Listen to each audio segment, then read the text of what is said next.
game of the series if Todak can't force this out from the Orcas. And with that, let's begin game number 4 between both Todak as well as Echo. Right now, I'm looking at my heart rate and it's pretty high. Speaking of which, right now, looking at the situation, we got to see how Yumes as well as Moon is going to play this out, because there's always that potential of Novaria stealing away the buff very early on.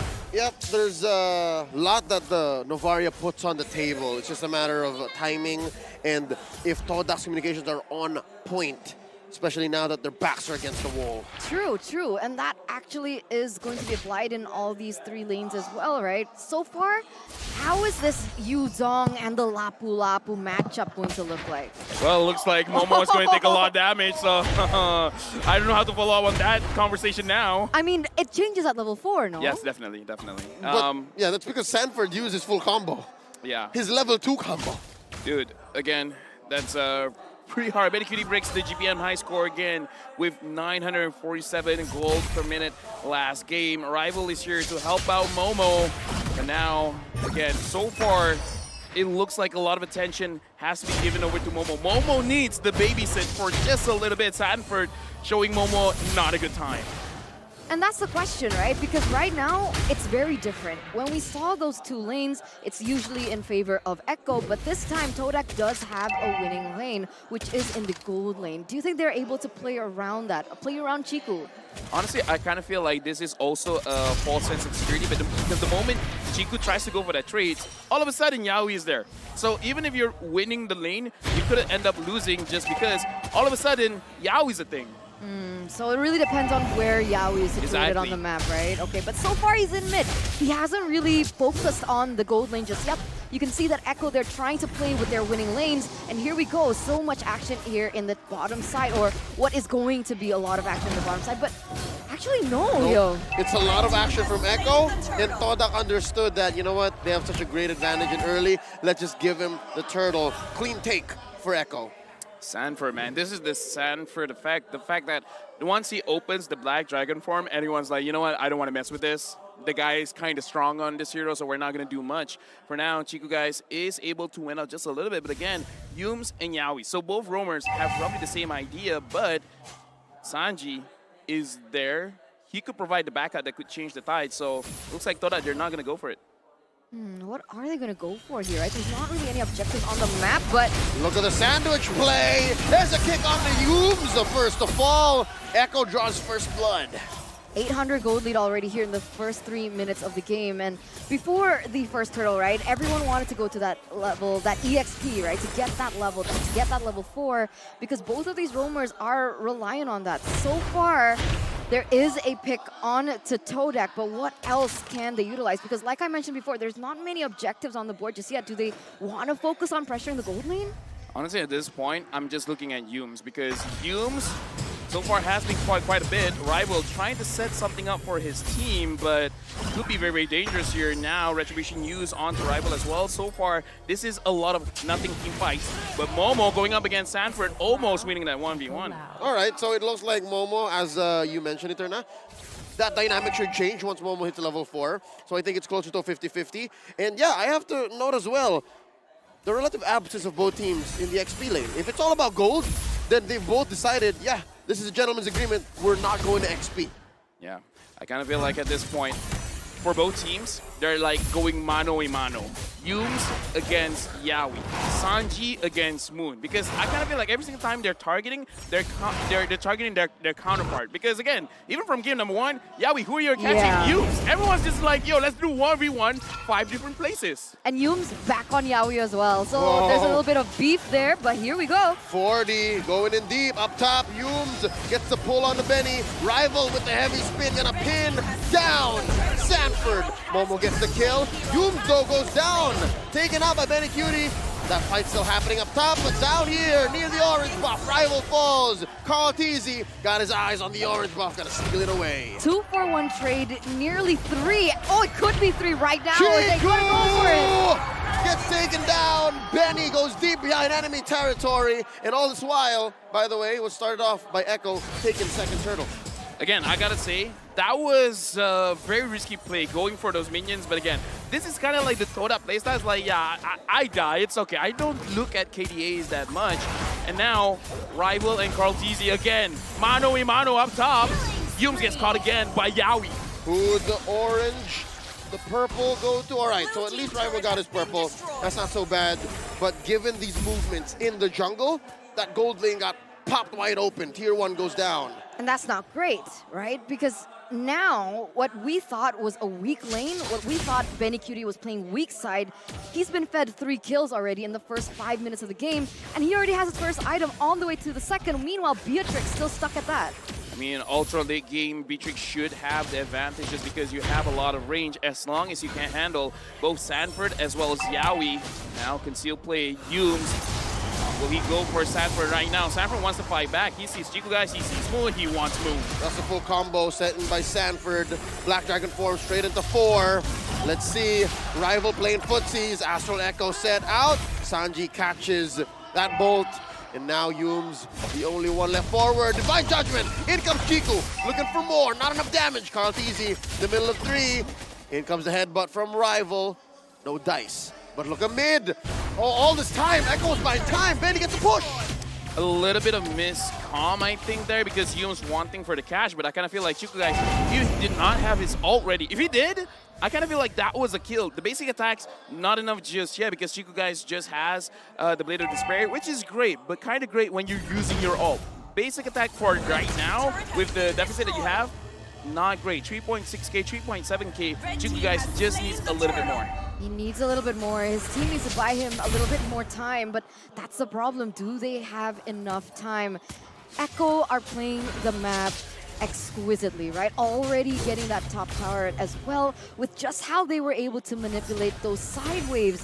Even in the mid, right? It seemed like Todak were hyper-focusing on the bottom lane, looking for that pick, like you mentioned before, but that actually just gave Echo the room and the space to go for another objective on the board. Right now, look at Echo. They're clumped up together. Uh-oh. Moon giving just a little bit of vision, so they roughly understand that it's not a 1v1. Right now, there's 3 members there. Fredrin has to get his buff. Yumes, do you want to catch Yawi? Do you feel that's vengeful? It's a 4v4 just waiting to happen. Feel the tension. Rival spots Yawi. Heavy spin, forcing out a flicker. In comes Sanford. Watch Carl TZ getting those stacks in, forcing out a flicker away from Chico guys. Yumes already popped the conceal. No dice. Rival headbutts in. Spent his ult already. That's a false engage. And now look, it's Momo off camera. Up top, taking a tier 1. Right now, looks like Todak, they're just trying to split. They're trying to find Yumes. Yumes able to dodge out of that. Yumes still has his Divine Judgment. And again, for now, it looks like both teams are trying to see who has the better trigger finger. Okay, now in that trade, definitely worth it for Todak, right? Wait. Yeah. Flicker? Dude, okay. If that was me, I'll flicker You out. flicker out too. Yeah, All right, I'll all right. flicker out because that was so scary. All right, understandable flicker. But in that trade, I feel like Todak, they're finally trading back. They're finally pushing the punches back again, right? Because if Echo was able to get perhaps a pick at least onto one member in the bottom side, then it could be a worth it trade for them. But they weren't able to. Todak, they're trying to outsmart Echo at this point. Yep, anything on the map is actually something Todak would like to get their hands on in the least amount of cost, right? So if Yumes has to die, so be it. If Momo has to die, sure, but he hasn't yet. Rival, sure. So this is fine. I think Todak's map isn't very small as compared to what the gold lead might show. And I think Moon's Astral Echo's helping now. Lord started up at half health. Yumes with that angle, going for the flank, spotted by Carl TZ. No one home, but wait, Benny Cutie versus Momo, forcing out a Bravest Fighter, forward flicker by the Storm, and Sanji with a heavy spin on Rival. Still yet to use his OG heavy spin, there's a knock-up, Chico Guide falls, 40 finds him, Yumes falls as well, 2K for the Apex Predator, and now Echo on full swing, the aggression finds Moon, way of the dragon. Here's Rival trying to solve a losing situation, and that's a wipeout at 9:43. We saw what Todak was trying to do. They're trying to split everyone up. They're trying to get into a good position to pinch Echo in. But the moment Benny Cutie found Momo, You do not have that flank coming in from the top side. And the fact that Carl Teasy saw Humes on the bottom side, it made it so that that whole pincer thing, trying to box them in, it did not work out. Todak, unfortunately, Echo knew what was going to happen, and they stopped that. Prevention is better than cure. For sure, they started that team fight already at a deficit, already at a handicap there, with the fact that he was already taken out before they went for it. And you can see Echo, once again, picking up the space here. Yawi gets a kick, and it's on Humes. Here comes Sanji. Rival does some time to get his purple. Humes is still alive.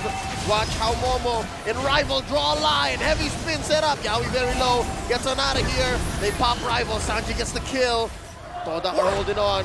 Lord has been taken down. Sanji with the flicker. That's 2K for him. Momo falls. Sanford with the Black Dragon form. Full-on combo. Moon falls inside his base. And Echo get 3 for none. 10 minutes, 11 minutes, 10,000 gold lead. Luckily for Todak, they didn't have the waves at the right time. Todak were still able to clear that mid and that bottom side. Otherwise, this would have looked a lot different. Where did it all go wrong? Let's take a look at that again. Again, the instant replay, unfortunately, we're not looking at the Lord fight. And here's Yawi was solo, but the fact that Rival, he tried to go in, Sanji pushed him away like the Beyblade effect happening. If it weren't for Sanji, I kind of feel like Rival was able to pin quite a lot, and Chico would have been able to deal out quite significant amount of damage. So the fact that Sanji was there, preventing Rival from making a play, that was big. Now, another engagement. This is the right thing to do for Echo. They just push the advantage, force these engagements. They steal the orange away. And now Todak are forced to stay inside their own base. Ooh, wow.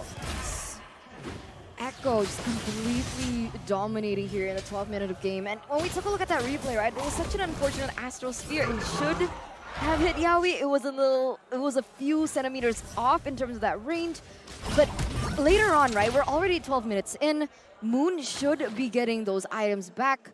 I'm curious to see how it looks like, because in the later stage of the game, that type of poke should be able to deter Echo's aggressiveness later on, right?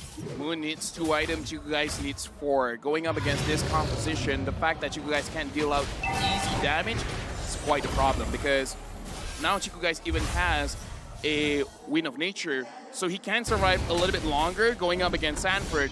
Not going to survive quite well going up against Benny Cutie. Looking at the itemization here, Moon only has 2 items, which is strong, but going up against Sanji, 1, 2, 3 items here.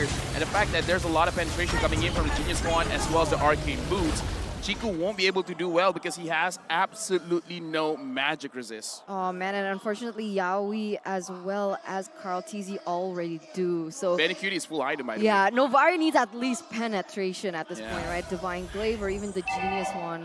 At this point, I kind of feel like, yeah, it's the Divine Glaive because Echo, their lineup is way too tanky. You got to stop Carl Teasy and Sanford somehow. I'm also wondering where Humes is right now. In this situation, 13 minutes in, 1-13, he thought of building the fleeting time first, plus a couple of baby armor items, baby sustain items. What was that? Was he thinking to go aggressive much faster than they're actually going now? Yeah, but the thing is, he always get caught by Yawi. Speaking of Yawi now, he's in the front line. Sanford, Black Dragon form going in. 2 lanes pushed in, 2 lanes threatened by Echo. Lord crashing on through top lane, fully penetrated. Todak now has permanent damage on their hands. Now Echo might go ahead for mid. Mind you, some key ults have been spent. Yeah, but the thing is, I kind of feel like Echo, they're not going to be too aggressive for now unless Yawi has anything to say about it, because Sanford, he doesn't have the Black Dragon form. Wait for that. Once it's on, then they might go for something.